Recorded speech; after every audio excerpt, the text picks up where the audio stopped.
Personnellement, je disais tout le temps que l'antisémitisme à gauche est plus dangereux. Pourquoi? Parce qu'à droite, ils n'ont pas le New York Times. Ils n'ont pas le monde universitaire, donc ils n'ont pas toute cette atmosphère intellectuelle qui soutient l'antisémitisme à gauche. Là où il s'est trompé, nous avons vu qu'avec les podcasts populaires, on peut toucher des millions sans le New York Times. Bienvenue sur JNS Télévision en direct du Jérusalem Media Hub. Je m'appelle Alex Treman et c'est un grand privilège d'avoir en studio aujourd'hui Natan Sharansky, célèbre pour avoir été un refusnik soviétique, mais aussi un grand militant pour le peuple juif, un homme politique israélien, ancien chef de l'agence juive. Il siège actuellement au conseil d'administration de plusieurs projets, dont un qui vous tient particulièrement à cœur. À Babyn Yar, en Ukraine, Natan Sharansky, bienvenue dans l'émission. Merci de m'avoir invité. Ainsi, les 29 et 30 septembre 1941, à la veille de Yom Kippour, environ 33 000 Juifs ont été abattus dans la forêt de Babyn Yar à Kiev. En Ukraine, ce fut l'une des pires périodes de 2 jours. Dans la fosse commune de l'Holocauste, des gens étaient simplement abattus, et ce n'est que ces dernières années que l'on a vraiment commencé à commémorer ce qui s'est passé là-bas. Pouvez-vous nous parler un peu de ce projet? Eh bien, oui, tout d'abord, il faut comprendre que Babyn Yar, c'est à la fois la plus grande fosse commune de l'Holocauste. Plus de 100 000 personnes reposent dans une seule tombe. C'est donc ce symbole de l'Holocauste. Par balle, ces personnes, plus de 2 millions de personnes ont été tuées, une, par balle. Et c'est aussi le plus grand symbole des efforts de l'Union soviétique pour effacer la mémoire de l'Holocauste. Tout d'abord, pourquoi c'est le plus grand symbole de l'Holocauste? Les Allemands, les nazis, sont entrés en Union soviétique, de vastes territoires où vivaient des Juifs, et il y avait des forces spéciales qui n'avaient qu'une seule mission, tuer tous les Juifs, les exterminer. Et il n'y avait pas encore de chambres à gaz, elles n'avaient pas encore été inventées. Moi, je suis allé à Auschwitz et Birkenau où 1 million de personnes ont été tuées. Oui, absolument, mais c'est à ce moment-là qu'ils ont compris comment organiser des meurtres de masse. Ensuite, comme lors de la première expérience, ils ont ordonné à tous les Juifs de se rassembler au même endroit, sous peine de mort pour les absents. Donc ils ont été prévenus de prendre toutes leurs affaires afin de donner l'impression qu'ils allaient être déplacés ailleurs. Et eux, et c'était Yom Kippour bien sûr, donc toutes ces personnes ont été amenées, sont venues, avec leur nourriture, sans savoir ce qui les attendait à Babyn Yar. Et puis un par un, groupe par groupe, puis individuellement, un par un, ils ont été déshabillés et tués. Et en fait, les officiers et soldats qui tuaient ont subi un tel traumatisme psychologique qu'on leur a accordé une permission spéciale après cela pour se remettre. Et puis, il a été décidé que nous ne pouvions pas tuer des millions de personnes de cette manière. Et c'est alors qu'est venue l'idée d'Auschwitz et des autres camps pour une méthode plus systématique, oui, plus sophistiquée. Mais en Ukraine, en Roumanie et dans d'autres régions d'Europe de l'Est, la majorité des Juifs la première année ont été tués de cette manière. Combien de personnes ont participé à ces massacres? Si vous parlez d'environ 34 000.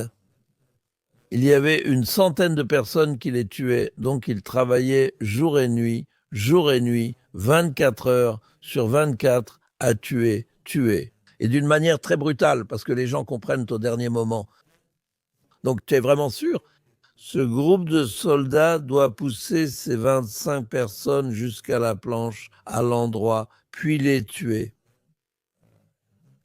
Mais si tu y réfléchis, même avec des centaines de personnes armées, si tu as 30 000 et 100 000 Juifs là-bas, tu pourrais croire que 100 000 attaqueraient les 100.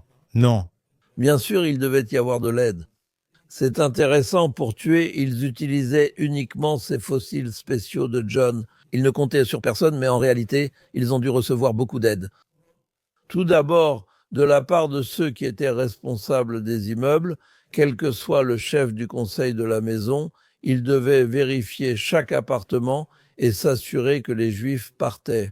Ensuite, il y avait des personnes qui servaient, qui apportait de la nourriture à ses officiers, qui tuait là toute la journée, et ainsi de suite.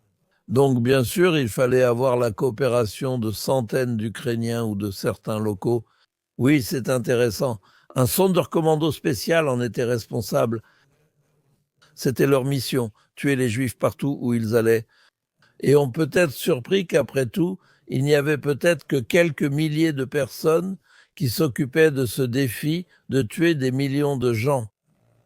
Cela n'aurait bien sûr pas été possible sans l'aide des Lituaniens, des Ukrainiens et d'autres. Alors, passons maintenant à l'époque moderne.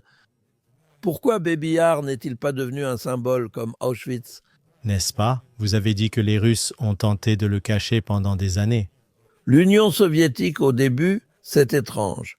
Pourquoi devait-il couvrir les crimes des nazis? Il combattait les nazis. Exactement. Et au début, le premier mois, c'est vraiment quand ils sont arrivés. Ils ont essayé de montrer que maintenant, ils allaient dévoiler tous les crimes des nazis.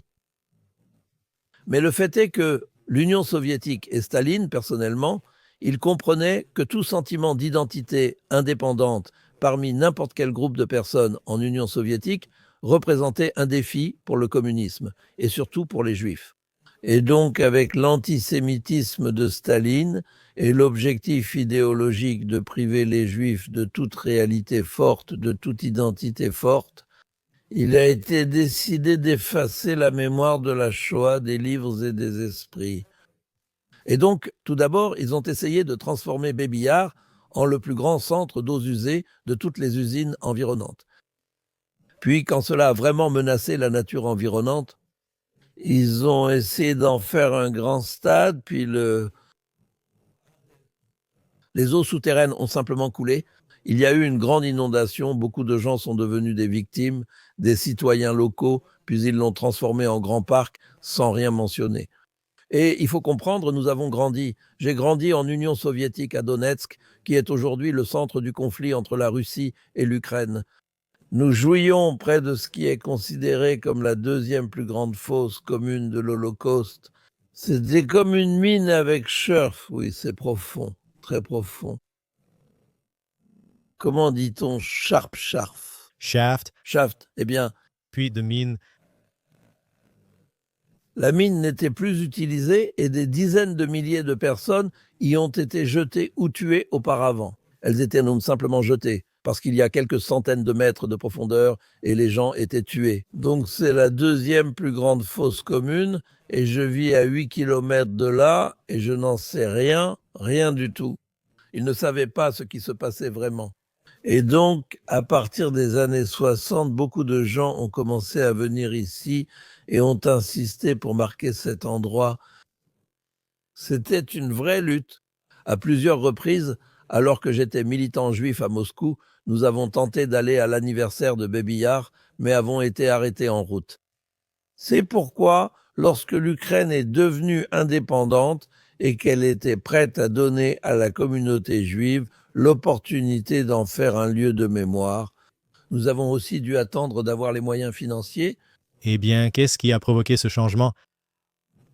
Eh bien, je dois dire que l'Ukraine indépendante, dès le tout début, a été très respectueuse.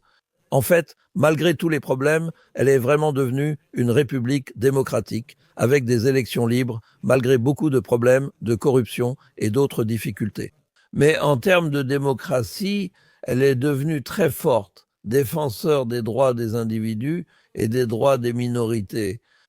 Et les Juifs ont pris une place très respectable dans la construction de cette nouvelle Ukraine. Et l'une des premières choses que la destruction de Baby Yar était considérée comme un crime des Soviétiques et l'Ukraine était fortement opposée à l'héritage communiste soviétique de Staline. Et donc la communauté juive a été autorisée à ériger de petits mémoriaux. Mais ensuite, différents types de compétitions ont commencé entre différents groupes. Et ce n'est qu'en 2016 que le maire de la ville, avec quelques oligarques qui ont de l'argent, est venu me voir et m'a dit que maintenant, eux et moi qui suis le chef de l'agence juive. L'agence juive, est-ce que je serai le partenaire de l'initiative pour construire vraiment un mémorial très sérieux de Babi Yar? et je suis devenu le président du Conseil international assistant à ce projet. Nous avons réussi avant la guerre à construire la première synagogue, une synagogue unique, c'était la première fois que Babillard avait une synagogue, puis le chant de la mémoire. En mentionnant tous les noms, etc., etc., nous avons commencé la recherche. La guerre est arrivée, bien sûr. La construction du projet a été arrêtée, comme beaucoup d'autres choses, pratiquement tout en Ukraine. Et entre-temps, cela nous est venu à l'esprit grâce à nos très bonnes relations avec le gouvernement ukrainien et avec Zelensky personnellement. Et ils soutiennent notre travail. Grâce à un accord spécial avec le ministre de la Culture, nous pouvions accéder aux bibliothèques pour chercher des documents sur l'Holocauste. Et nous avons découvert des milliers et des milliers de nouveaux noms de victimes de Babi-Yar. C'est le moment d'essayer de numériser toutes les archives de la communauté juive ukrainienne qui commencent en 1796, lorsque l'Ukraine est devenue une partie de l'Empire russe jusqu'à nos jours. Et c'est ce que nous faisons. En fait, dans 14 endroits sous le feu, sous les attaques pendant la guerre, nous avons des personnes qui travaillent à la numérisation des archives de la communauté juive ukrainienne. Il y a plus de 20 millions de documents, nous en avons déjà numérisé 9 millions. Et cela se passe sous le feu à Odessa, à Kharkov. Parfois, on ne travaille que 2 heures par jour, faute d'électricité, à cause des chars et des bombes. Certaines archives sont déjà endommagées et les documents sont très intéressants. Qu'il s'agisse de procès contre des juifs, comme le procès de Bailey, ou simplement de livres. Qui est né et qui a été circoncis, et quand cela sera terminé. Chaque juif, en appuyant sur le bouton, peut voir son histoire pour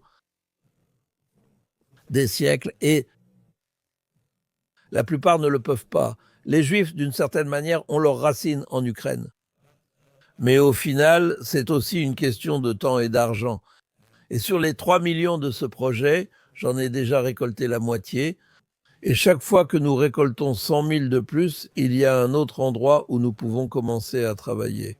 Mon objectif est vraiment de le terminer en 1 an, 2 ans maximum, parce que qui sait ce qu'il adviendra ensuite. Nous sauvons vraiment ces documents à la toute fin de leur existence. Qu'avez-vous vu? Quels sont certains des effets sur les personnes qui ont consulté ces archives? Les gens sont très enthousiastes. C'est même devenu une tradition. Le gouvernement ukrainien, chaque fois qu'une personne importante ayant des racines en Ukraine vient, elle se rend aux archives ou nous demande si nous y avons déjà accédé. Et ils trouvent, par exemple, Gideon Sarvas récemment, oui, donc ils ont retrouvé plusieurs générations de Gideon Sar. Quand Blinken d'Amérique est venu, il ne connaissait pas son arrière-grand-père et quelques autres, donc c'est quelque chose d'intéressant. Mais quand des spécialistes, comme à la Bibliothèque nationale, nous travaillons ensemble avec la Bibliothèque nationale, nous leur envoyons aussi tous les documents parce qu'ils ont la capacité organisationnelle. Mais ils ont dit, vous savez, nous ne pouvons pas accéder à cette bibliothèque, à cet endroit parce que c'est un peu secret.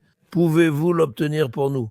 Et oui, nous avons réussi à l'obtenir et vous pouvez l'avoir. En fait, à travers ces documents, la description de la vie de ces communautés juives sous différentes restrictions, conditions, guerres, lorsqu'il y avait une certaine libération, lorsqu'il y avait des pogroms, il y a beaucoup de documents intéressants, non seulement pour les historiens, mais aussi pour les gens eux-mêmes. Et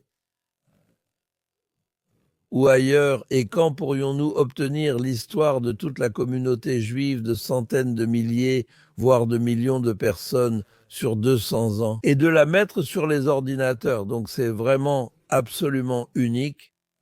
Mais là, nous luttons contre le temps. Comme tu l'as dit, c'est un projet à 3 millions. Ouais. C'était 2,5 millions, mais à cause de la guerre et des conditions fiscales à Bombay, ça devient un peu plus. C'est devenu 3 millions de projets. J'ai levé 1,5 million et je dis à une personne, il m'a dit, je viens de Kharkov. Je lui ai dit Kharkov. Il y a tant de documents. Peux-tu donner 100 000? Il a donné. La guerre n'a-t-elle pas suffi? Peux-tu donner 50 000 de plus? Il a donné. Donc nous devons vraiment trouver le juif de chaque ville importante. Et si les gens veulent trouver comment financer le projet, et si les gens veulent financer le projet, Oui, eh bien, ils peuvent le faire directement par notre intermédiaire ou par l'intermédiaire de la Bibliothèque nationale qui coopère étroitement avec nous. Et bien sûr, c'est déductible des impôts. comme vous l'avez mentionné, cela se passe pendant une guerre, et c'est encore une fois une guerre entre la Russie et l'Ukraine. C'est presque comme si l'histoire se répétait. Vous savez, en tant qu'activiste, quelqu'un venant d'Ukraine, un ancien soviétique, je refuse. Où voyez-vous cette guerre aller? Elle traîne maintenant depuis des années. Écoutez, tout d'abord, dans cette guerre, je suis entièrement du côté de l'Ukraine. Et je pense que les dirigeants israéliens, du moins au début de la guerre, faisaient une erreur en ne prenant pas parti comme l'a fait tout le monde libre. Parce qu'en fait, la Russie, à ce moment-là, Vladimir Poutine, personnellement, à ce moment-là, que je connais très bien, Poutine faisait face à des défis historiques. Il pensait que son rôle était de reconstruire l'Empire russe, pas l'Union soviétique, car il ne croit pas au communisme, mais à l'Empire russe. Il a le sentiment de suivre les traces de Pierre le Grand et de Catherine la Grande, et dans une certaine mesure de Staline. Ce sont des personnes pour lesquelles il a beaucoup de respect et en qui il croit. Et il m'a aussi dit que la plus grande tragédie du XXe siècle est l'effondrement de l'Union soviétique. Je lui ai dit, pas l'Holocauste. Il a répondu non. Et d'ailleurs, mais il a une bonne attitude envers les Juifs, envers Israël à cause de son enfance, mais il a dit non. Bien sûr, l'Holocauste est une tragédie juive, mais mondialement, c'est la plus grande époque. Et il veut restaurer l'Empire, et c'est pourquoi il a fait ce qu'il a fait en Tchétchénie et en Géorgie. Avec la Biélorussie et l'Ukraine, bien sûr, c'est la grande cible, c'est une menace pour tout le monde libre. Il essaie de changer les règles sur lesquelles repose le monde libre, du moins au cours des 70-80 dernières années, et c'est ça le défi pour le monde libre. C'est comme ça. Vous savez, vous avez mentionné qu'au début de la guerre, vous pensiez qu'Israël avait commis certaines erreurs, mais bien sûr, la Russie, à ce moment-là, était très active, très... Écoutez, mon argument, je parlais avec tous nos dirigeants, et l'argument principal était que ce que nous pouvons faire. L'Occident était d'accord. Obama, en fait, était d'accord, il l'a accepté, que la Russie possède la plus grande base en Syrie. À ce moment, la Russie a compris la faiblesse d'Obama lorsqu'il a abandonné la Syrie, et ils ont agi en conséquence. Ils sont allés en Crimée, ont commencé la guerre avec l'Ukraine, et ils ont construit leur base, et c'est ce que disaient leurs dirigeants. Ces systèmes Sekatsen contre les avions peuvent contrôler chaque vol de notre avion, peuvent arrêter ce vol. Et en même temps, nous attaquons presque chaque nuit les bases du Hezbollah et la Russie ne nous en empêche pas, ne nous arrête pas. C'est une excellente chose que nous ne pouvons pas risquer. Eh bien, il a été prouvé avec le temps que nous pouvons prendre le contrôle de ces systèmes très facilement. Il a également été prouvé que la Russie n'a aucun intérêt à ouvrir un autre front en plus du front ukrainien pour y combattre. C'était déjà une période où ils ont transféré toutes ces armes vers le front ukrainien. Pourtant, nous pensions et pensons toujours que stratégiquement, la confrontation n'est pas nécessaire. Même si la Russie est le seul pays qui a accueilli le Hamas après le 7 décembre, la Russie a une coopération très étroite avec l'Iran et ne le cache plus maintenant. Elle est prête à aider l'Iran à restaurer ses armes. Mais c'est un autre sujet, cela concerne la position du gouvernement israélien, et j'ai parlé à chaque dirigeant. Certains d'entre eux ont déjà reconnu à l'époque que c'était une erreur, et il existe différents types de manœuvres. Mais ce qui est important à comprendre, c'est que la Russie, dans 3 semaines, sera engagée dans la guerre la plus longue de son histoire. Avant cela, il y a eu la guerre contre Hitler qui a duré 4 ans moins 2 mois. Dans quelques semaines, cela fera bientôt 4 ans. C'est donc la plus longue guerre d'une soi-disant superpuissance contre l'Ukraine. Et ils ont avancé au maximum de 40 kilomètres, tu comprends? Donc c'est ça, pratiquement. Ils ne peuvent pas surmonter la résistance de l'Ukraine, et la seule arme que possède l'Ukraine, c'est la motivation. Parce qu'ils comprennent qu'ils se battent pour leur liberté. C'est un combat existentiel. Assez existentiel. Eh bien, il ne fait aucun doute que l'Europe comprend très bien, l'Amérique comprend aussi dans une certaine mesure. Le président Trump le voit aussi comme une sorte de paix commerciale qu'il doit conclure. Il a dit à Zelensky, tu n'as aucune carte, tu es un joueur, tu prends beaucoup de risques. Et Zelensky lui a dit très sincèrement, je ne joue pas à des jeux. Ils se battent pour leur liberté, donc ils se battent, et c'est ça la différence. Il n'y a aucun sens pour les soldats russes dans cette guerre. Cette guerre a beaucoup de sens pour l'Ukraine. L'Ukraine saigne, il faut le comprendre. La Russie noie tout simplement les Ukrainiens dans le sang de ses propres soldats, des soldats russes. Pour chaque mile qu'ils avancent, ils sacrifient des centaines de milliers de leurs propres soldats. Et en ce moment, pratiquement chaque ville d'Ukraine est attaquée. Probablement pas des soldats, mais des gens, je veux dire, des habitants des villes, des ouvriers des usines, des bébés, ils sont tués. Et c'est en fait la lutte pour l'avenir du monde libre. Et où pensez-vous que cela peut mener dans les 6 prochains mois, d'ici la fin de l'année? Eh bien, regardez. En même temps, il ne fait aucun doute que Trump fait des efforts très sérieux pour obtenir un véritable cessez-le-feu. Et je pense que ce qui va se passer, au final, il y aura un cessez-le-feu et des efforts pour reconstruire l'Ukraine et pour donner des garanties à l'Ukraine que la Russie ne continuera pas. Mais en attendant, les propositions que Donald Trump a d'abord avancées étaient principalement fondées sur les exigences de Vladimir Poutine. Je ne sais pas pourquoi Tom est allé aussi loin pour satisfaire les exigences de Vladimir Poutine. L'Europe était contre, donc maintenant c'est beaucoup plus équilibré.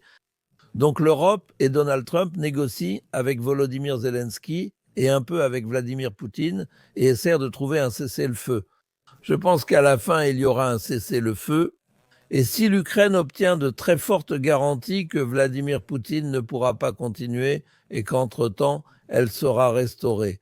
Je pense que le monde devra encore attendre jusqu'à l'effondrement du régime de Vladimir Poutine. Parce que je crois, comme nous le pensions à propos de l'Union soviétique, qu'un régime qui met autant de pouvoir dans le contrôle de ses propres citoyens ne pourra pas survivre éternellement. Et je dois dire que pratiquement chaque jour, il y a une nouvelle restriction, une nouvelle fermeture d'Internet, une nouvelle loi qui permet d'arrêter des gens qui essaient simplement d'accéder à des sites occidentaux sur Internet, ou des personnes qui osent dire publiquement que la Russie a attaqué l'Ukraine. Et très rapidement, la Russie est retournée à l'époque de Brejnev et peut-être même à une période encore plus ancienne de son histoire. Donc je ne pense pas que ce régime ait une très longue vie, mais en attendant, oui, pour arrêter cette guerre horrible, un cessez-le-feu est nécessaire avec des garanties pour l'Ukraine. Donc, évidemment, comme nous en parlions plus tôt, ce qui s'est passé à Babyn Yar est lié à l'Ukraine, c'est lié à la Russie, mais c'est aussi, bien sûr, un acte horrible d'antisémitisme. Et maintenant, nous sommes à un peu plus de 80 ans après la Seconde Guerre mondiale et nous assistons à une résurgence énorme de l'antisémitisme. Une grande partie de votre travail récent a été de lutter contre l'antisémitisme. Vous siégez au conseil d'administration d'organisations comme ISGAP et je sais que vous avez été très, très impliqué dans ce combat. Parlez-moi un peu de ce que nous voyons se développer actuellement, non seulement en Europe, mais aussi aux États-Unis, en ce qui concerne ce qui ressemble à une explosion très soudaine de l'antisémitisme depuis la guerre d'Israël contre le Hamas et Gaza. Eh bien, je suis impliqué dans le travail de l'ISGAP, qui a fait un travail remarquable pour dévoiler des milliards de dollars du Qatar. En passant aux universités américaines, je suis également impliqué dans l'organisation Combat l'antisémitisme, qui fait un travail remarquable pour unir des maires et des législateurs du monde entier. Pour accepter et utiliser la définition internationale de l'antisémitisme, ce qui signifie que certaines formes d'antisionisme sont aussi de l'antisémitisme. Et je m'occupe de la situation des universités américaines depuis de nombreuses années. En fait, il y a 20 ans, j'ai dit à Ariel Sharon que le champ de bataille le plus important pour l'avenir, ce sont les universités américaines. La dernière fois que je vous ai vu, je vous ai dit que j'étais dans la salle à Rutgers quand vous avez été agressé avec la tarte au citron. Oui, oui, c'était génial. J'ai visité 13 universités et dans l'une d'elles, un des juifs pro-palestiniens m'a lancé une tarte au visage. Donc, en fait, c'était une très bonne réunion parce qu'ensuite, tout le monde était immédiatement de mon côté. En m'essuyant le visage, j'ai dit « J'espère que c'est cacheur car je déteste ça, c'est très savoureux ». Ensuite, tout le monde était prêt à me suivre pour combattre la seconde intifada, mais malheureusement, c'était la meilleure expérience. Dans d'autres endroits, l'atmosphère était beaucoup plus difficile. C'est l'époque de la seconde intifada et leur mouvement boycott, désinvestissement et sanctions, en fait, fait ses premiers pas. Le plus effrayant, c'est que de plus en plus de juifs me disaient craindre d'exprimer publiquement leur solidarité car cela nuisait à leur carrière. C'est là que j'ai commencé à m'inquiéter. J'ai écrit un article sur les universités américaines qualifiées de territoires occupés. Et je suppose que c'était il y a environ 20 ans. Et c'était il y a 5 ans, en 2003, et donc maintenant, le 7 octobre, ça a eu un grand retentissement. Pendant ces 20 ans, de plus en plus d'organisations réalisaient la difficulté de la situation et tentaient de collaborer avec les universités. Mais nos ennemis, le soi-disant mouvement woke, travaillaient beaucoup plus dur. Et donc, après le 7 octobre, soudainement, nous voyons cela. Les personnes qui pensent que le terrible massacre du Hamas est le début de la libération des Palestiniens sont plus nombreuses dans les universités que celles qui croient le contraire. C'était le pire crime contre les Juifs à l'époque moderne.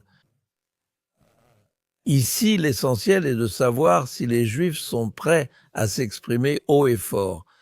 Et s'il y a des signes d'optimisme, c'est cela. 500 des étudiants de l'Université Columbia ont écrit une lettre disant que nous sommes sionistes et nous exigeons d'être protégés en tant que sionistes. Dans certaines universités, des étudiants juifs ont saisi les tribunaux, la lutte débute. En attendant, l'évolution des derniers mois montre que l'antisémitisme à droite et au sein du Parti républicain a rapidement pris de l'ampleur et de la puissance. Même moi qui surveillais et luttais contre cela, je ne m'attendais pas à une telle puissance et rapidité. Et pourquoi pensez-vous que cela s'est produit? Eh bien, c'est probablement sous une forme cachée tout le temps. Pour ma part, je répétais toujours que nous devions bien sûr nous battre. L'antisémitisme à gauche, à droite, l'antisémitisme à gauche est plus dangereux. Pourquoi ? Parce qu'à droite, ils n'ont pas le New York Times, ils n'ont pas le monde académique, donc ils n'ont pas toute cette atmosphère intellectuelle qui soutient l'antisémitisme.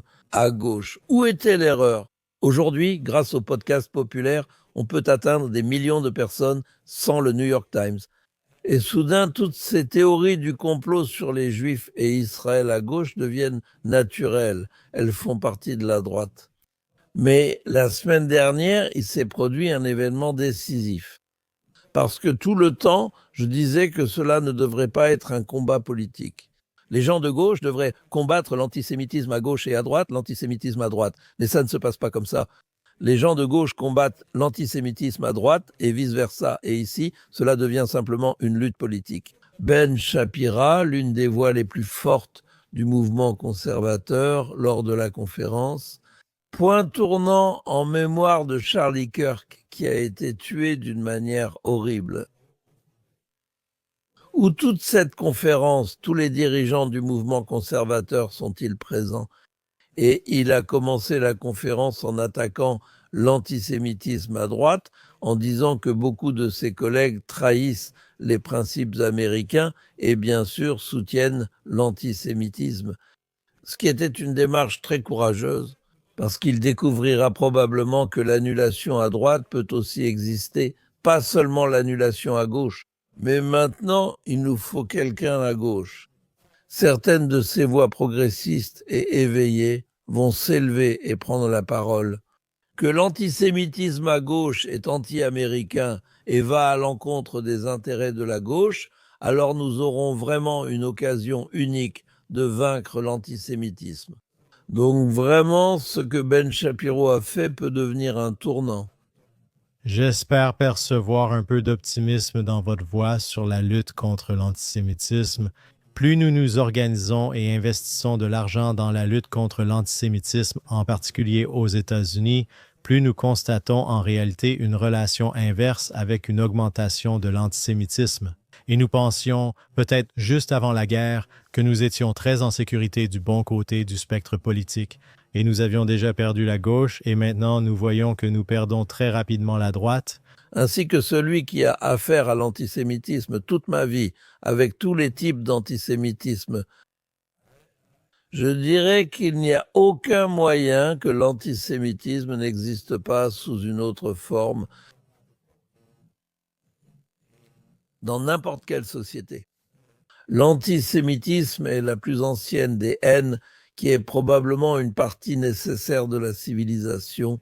Les gens ont besoin du mal devant leurs yeux, et il est si facile de le voir chez les Juifs, et aujourd'hui dans l'État juif, ce représentant du mal. Donc nous ne pouvons pas le vaincre au point qu'il n'existera plus, mais nous pouvons y arriver. Qu'il ne nous tuera pas, qu'il ne nous créera pas de problèmes, qu'il ne limitera pas nos carrières, qu'il ne fera pas partie de la culture politique.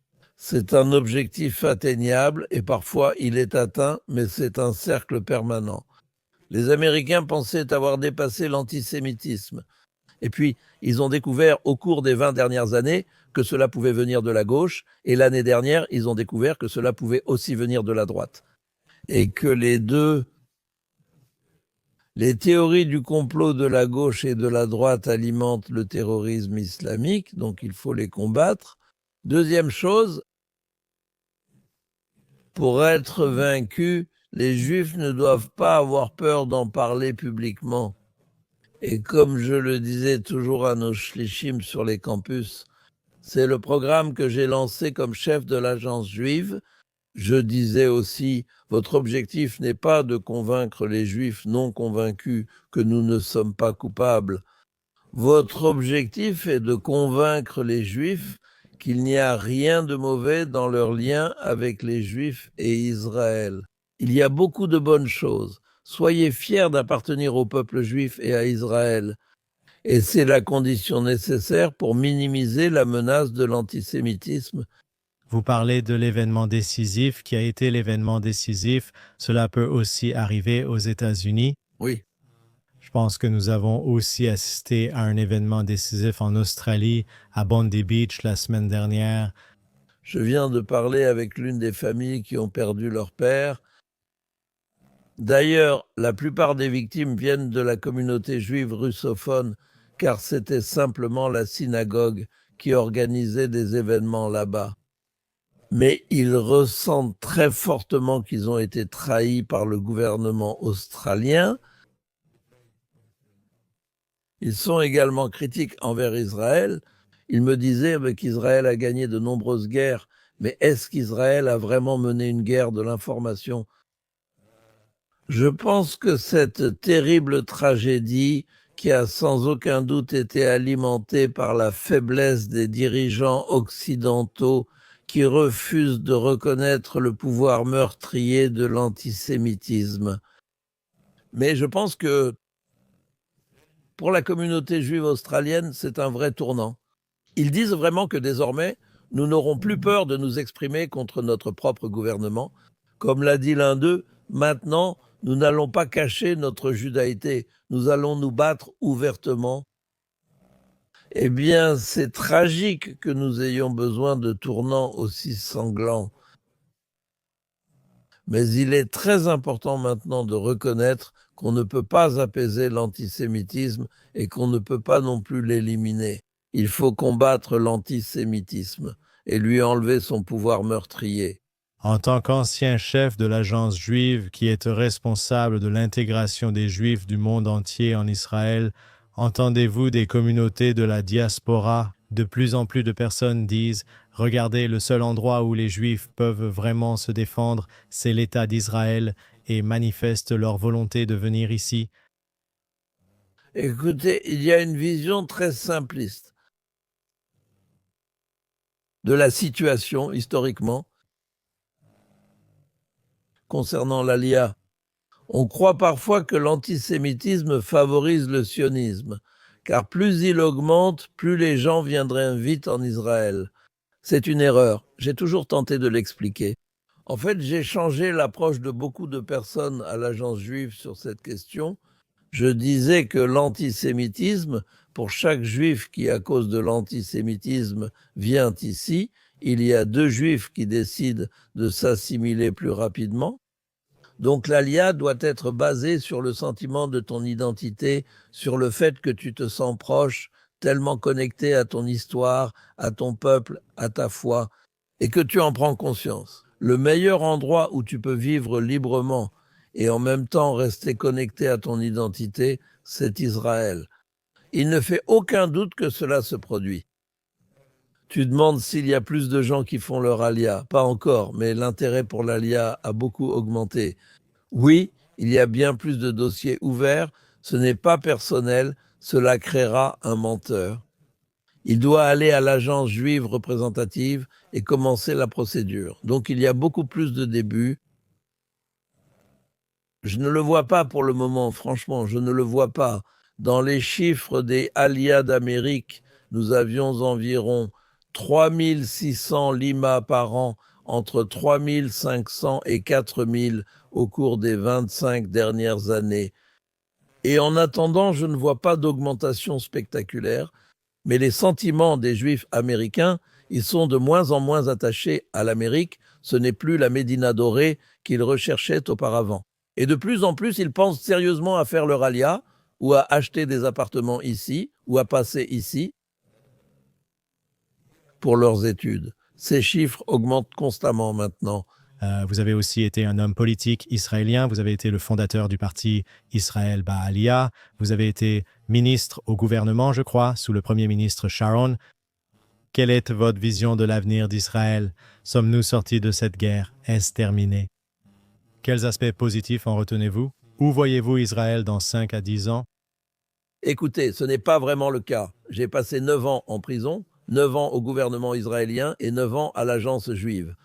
Les années que je n'ai vraiment pas appréciées, ce sont celles en politique, quand Bibi voulait que je revienne en politique. Quand il est arrivé au pouvoir en 2009, je lui ai dit « Bibi, j'ai fait partie de 4 gouvernements israéliens différents et j'ai démissionné 2 fois, la deuxième fois à cause de cet engagement. » Par exemple, je n'étais pas de Gaza. À ce moment, j'avais une très bonne relation avec Charlotte. Il a mieux soutenu mon combat contre l'antisémitisme que quiconque. Mais quand il a pris une décision aussi folle, et j'ai eu de nombreuses conversations avec lui, j'ai démissionné. Alors je lui ai dit, Gauss a démissionné 2 fois. J'ai été dans 4 prisons, je n'ai jamais démissionné, donc ce n'est certainement pas pour moi, a-t-il dit, avec un retour. Tu aurais probablement décidé. Alors, quoi, tu ne veux pas être en position publique? J'ai dit non, je veux être le chef de l'agence juive, et ils ont vraiment apprécié les projets. Mais si on ne regarde pas la politique de l'intérieur, c'est vraiment plutôt déprimant, toutes ces magouilles. À chaque fois, et tout le temps à réfléchir comment renforcer votre soutien parmi les membres du comité central pour que les gens rejoignent le Likoud. Pour moi, ce n'était pas quelque chose d'agréable, mais si vous regardez de l'extérieur, c'est ce que j'ai toujours fait. Mais c'est ce que la prison t'apprend, qu'il faut toujours voir la situation dans son ensemble, et alors tes conditions seront bien plus faciles. Donc, si je regarde la situation dans son ensemble, je pense qu'Israël est aujourd'hui l'endroit le plus prometteur au monde, et notre avenir est bien plus garanti que celui, assurément, de l'Europe. Et la raison à cela, eh bien, oui. Nous avons connu un échec incroyable le 7 octobre, et le fait que jusqu'à présent, personne n'est en prison pour cela. Je pense que c'est beaucoup à réfléchir. Mais ensuite, nous nous sommes remis d'une manière incroyable. C'est la première fois dans notre histoire que nous n'avons pas d'ennemis capables de nous détruire. Je me souviens qu'à mon époque, chaque réunion de sécurité portait sur le Hezbollah, l'Iran et comment les empêcher de nous détruire. Hollywood n'aurait pas pu faire de meilleurs films sur la façon de les détruire. Et en même temps, nous sommes très polarisés, mais tout le monde l'est. Mais il y a deux désirs fondamentaux. Les gens ont le désir d'être libres et le désir d'appartenir à un groupe. Et Israël est un pays unique qui unit ces deux sentiments et les gens s'y sentent à la fois appartenir et libres. Si vous regardez l'Europe, ils ont perdu leur identité afin de garantir leur liberté. Au Moyen-Orient, ils n'ont même jamais essayé d'avoir la liberté parce qu'ils voulaient renforcer leur identité et nous appartenons au monde libre. Et nous insistons pour être un État juif, et nous appartenons au Moyen-Orient, et nous insistons pour être un État libre. Donc ce genre de conditions n'existe nulle part ailleurs, et cela, je crois, nous garantit notre avenir. Parce qu'au final, comme nous l'avons vu dans cette guerre avec toute notre terrible polarisation, et nous devons travailler jour et nuit, comment surmonter la polarisation ? Mais avec tout cela, les gens se sentent obligés de travailler pour leur État libre juif sioniste. Natancharanski, conversation passionnante. Merci d'être avec nous. Merci.